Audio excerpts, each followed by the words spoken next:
nung palabas na siya doon sa second gate, yung control gate, may nagtatagong lalaki daw doon sa gilid at paglabas niya, bigla raw binuksan ng lalaki yung gate at kinumpronta siya.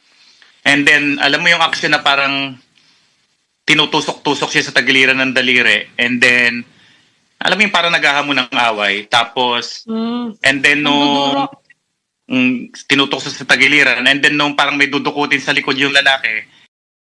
Yun. Nanganganib na umano si Caramel Madriaga ayon sa kanyang abogado dahil may banta sa buhay sa kanyang kung saan siya na kukulong. At kung maalala ninyo, pinasinungalingan na nila ni Senador Rodante Marcoleta na miyembro si Madriaga sa iglesia. Bakit? Dahil ayon sa kanyang mga kasama, tiwalag na si Madriaga. Kung maalala nyo, pinakilala kasi ng abogadong si Atty. Palad, si Madriaga na aktibong miyembro ng INC. Kaya nag-react sila si Senador Marcoleta na isang kaanib din ng INC. Kilala naman po si Caramel doon na aktibong miyembro ng Iglesia ni Cristo at yung ibang niya mga kasamahan, mga INC din. At nandun din po I think si Ka-Angel ng Iglesia, doon din po naka-annex sa Annex 2. Aktibo man o hindi aktibo, hindi ho siya talaga miyembro. Aktibo man o hindi aktibo, hindi talaga umano miyembro si Madriaga sa Iglesia ni Cristong kay Felix Manalo. Pero, naisip nyo ba, kung hindi siya miyembro, bakit natiwalag siya? So, pinasinungalingan nila. Ang miyembro lamang ng INC ang pwedeng itiwalag. Pwedeng gamitin naging miyembro na tiwalag lang. Tatalakayin natin, samahan niyo ko.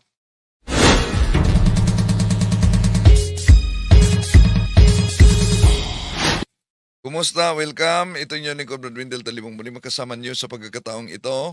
At ating inanyan, ating mga suking taga-subaybay, huwag kalimutang pindutin ang like sa ating live. At huwag din kalimutang mag-subscribe. At pindutin ang bell button para updated kayo, mag-comment at i-share ninyo. Sa lahat nating mga taga-subaybay kung saan man kayo nakabase ngayon sa iba't ibang bahagi sa ating bansa o sa iba't ibang bahagi sa ating mundo, i-comment ninyo kung saan kayo ngayon nakabase para alam natin kung saan napaabot ang ating talakayan ngayon.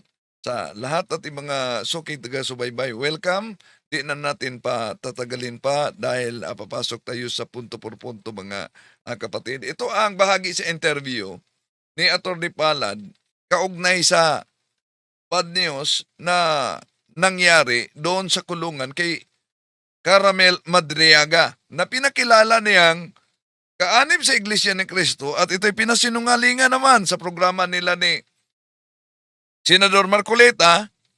Bakit ba kailangan daw ipakilalang Iglesia ni Cristo?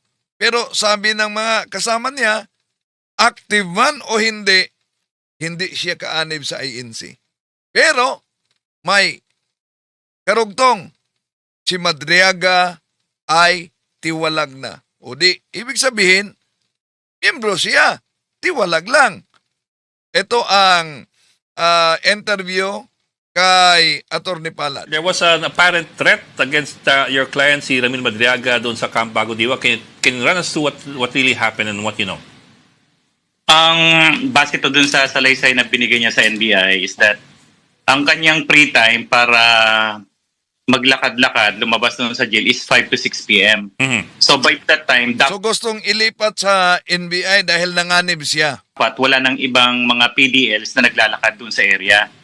Arrangement na doon sa warden na yung general population merong time na nasa labas sila, si Ramil naman nasa loob ng selda. Pagkatapos nung marami, saka naman siya papasok, maglalabas Yun yung free time niya na mag-ikot-ikot. That was 5 to 6 yung allotted sa kanya. Magkaiba sila, Paglabas kumbaga, niya para, ng- yeah, may iwasan, kumbaga, parang gano'n. Yes, ganun po yung naging policy na pag may mga upland galugad doon, no, hindi sumasama sa general population si Ramil for safety rin. No?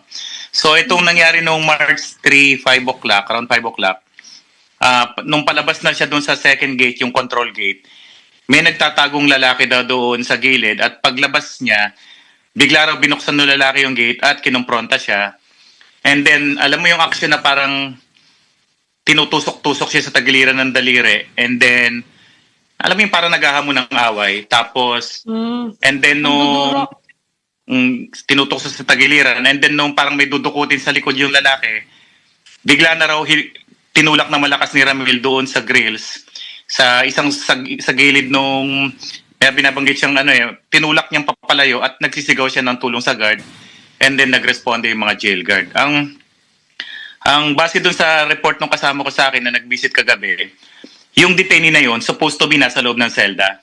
So nung tinanong ko bakit nasa labas yan, ang base sa investigasyon is that nag-disguise daw itong lalaki ng naka-basketball uniform kasi ang mga PDL na yan, naka-yellow yan, kagaya na nasa screen.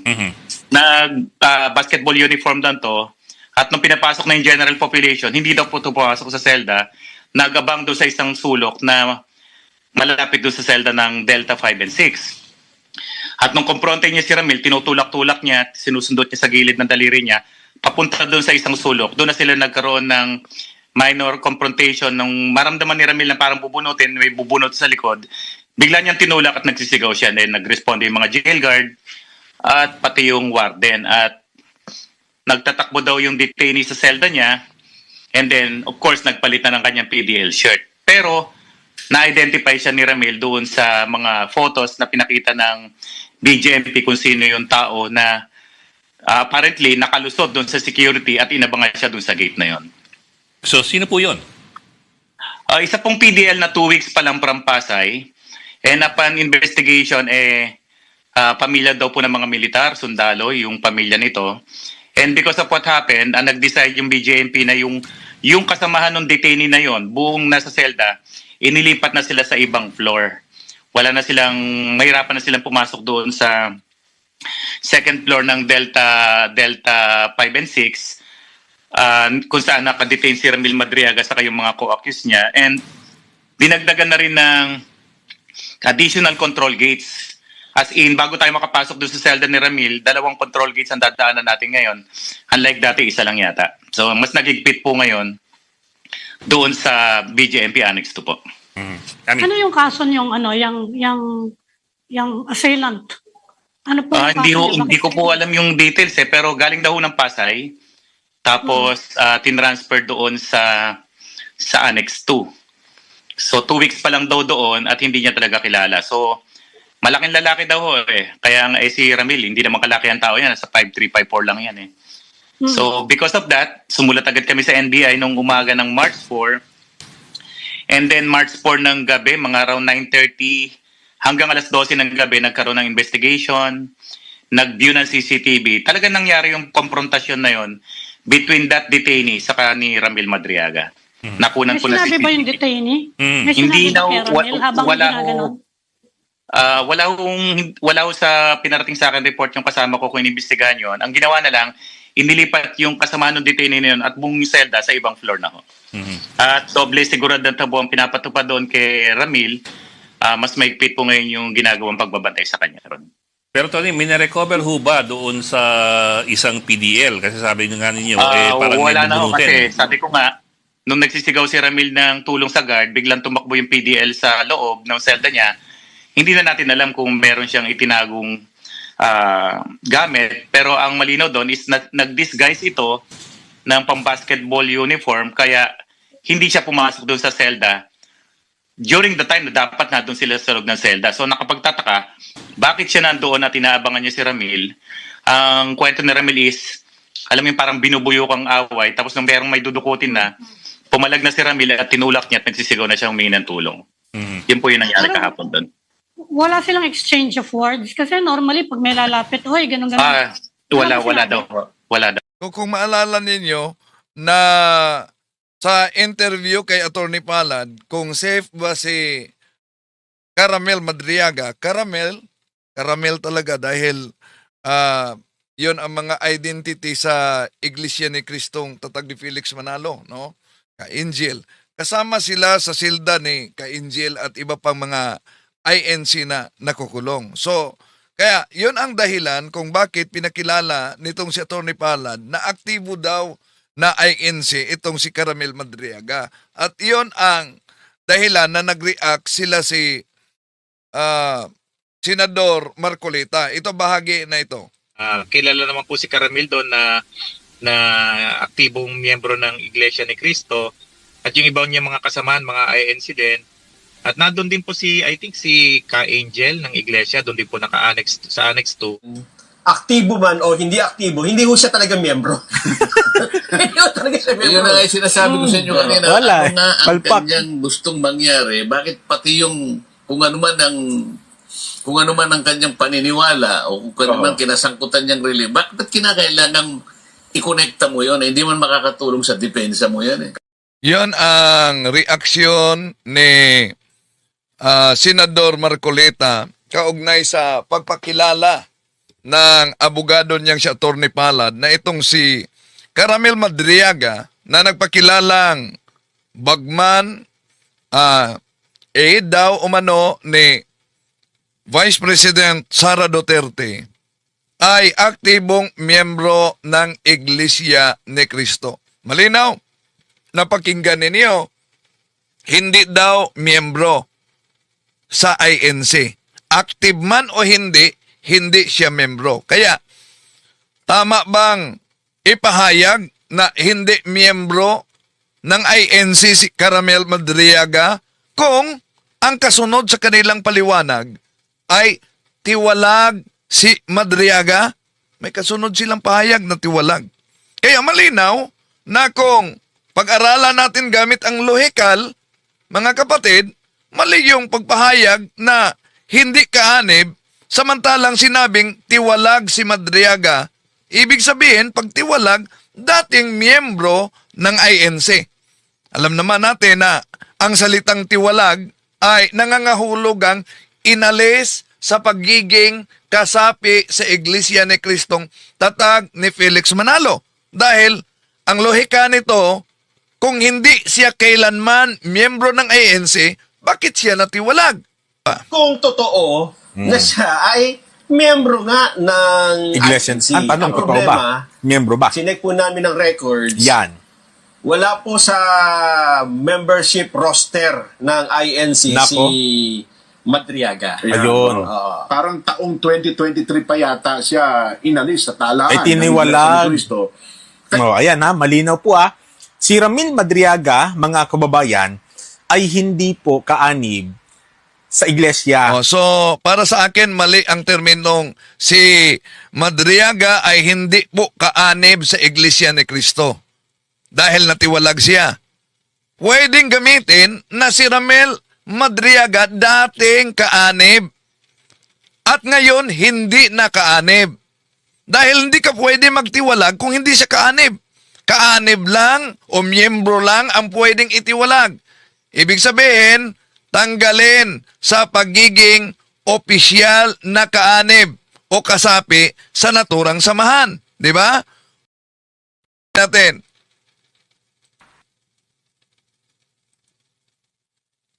Ni Cristo.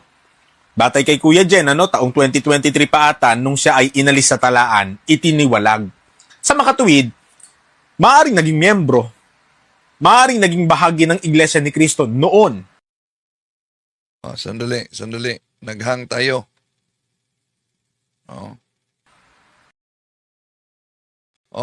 Pakinggan natin kay Munting Kaalaman, hindi siya kaanib sa iglesia. Pero pwede daw noon kaanib. Bakit pwede?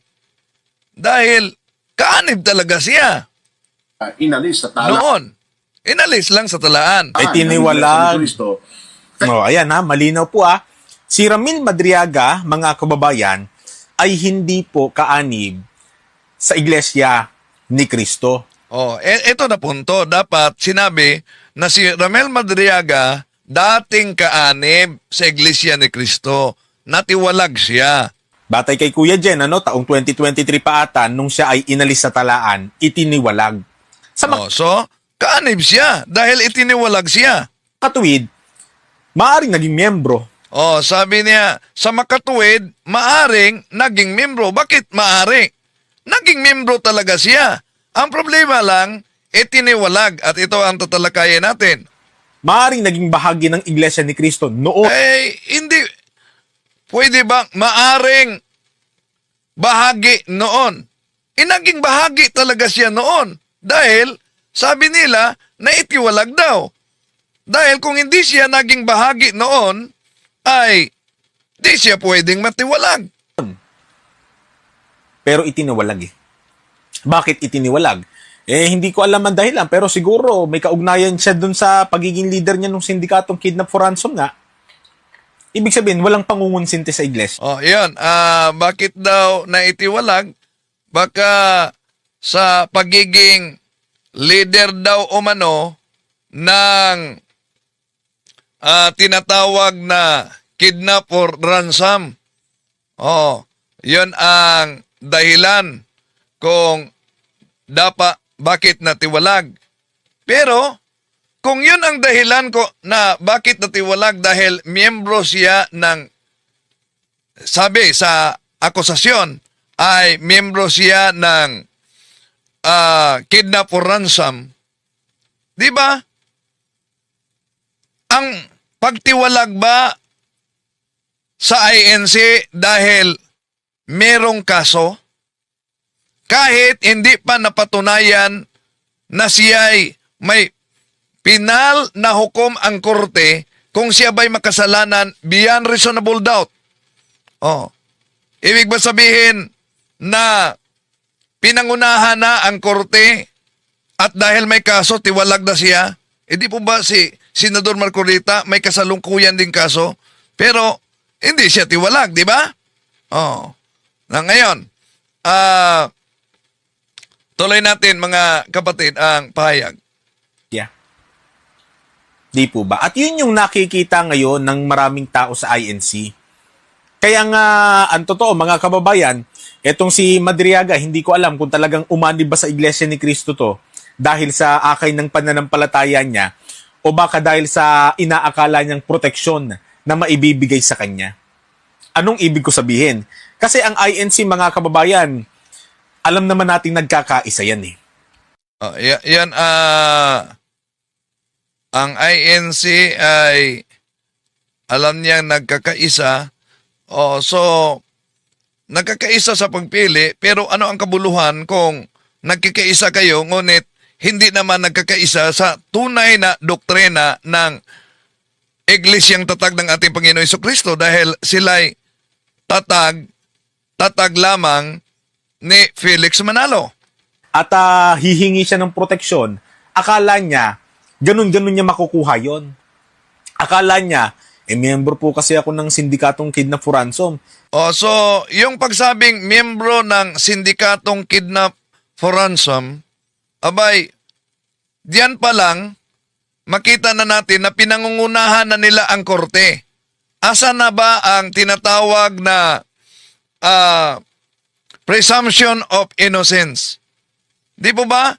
Yon naman talaga ang nasa batas natin na ang naturang suspitsado ay mananatili siyang inosente hanggang mapatunayan na siya ay may sala beyond reasonable doubt.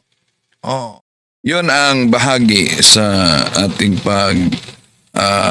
sagot nung pinasinungalingan nila na si Madriaga ay kaanib sa iglesia. Pwede daw maging kaanib. Bakit pwedeng maging kaanib na naging kaanib talaga? Ang problema lang, sabi nila tiwalag. Kaya anong batayan sa pagtiwalag sa iglesia ni Manalo kay Madriaga? Dahil ba may kaso? Kung ang batayan may kaso, di po ba si Senador Marcolita meron din kaso? Ba't di natiwalag?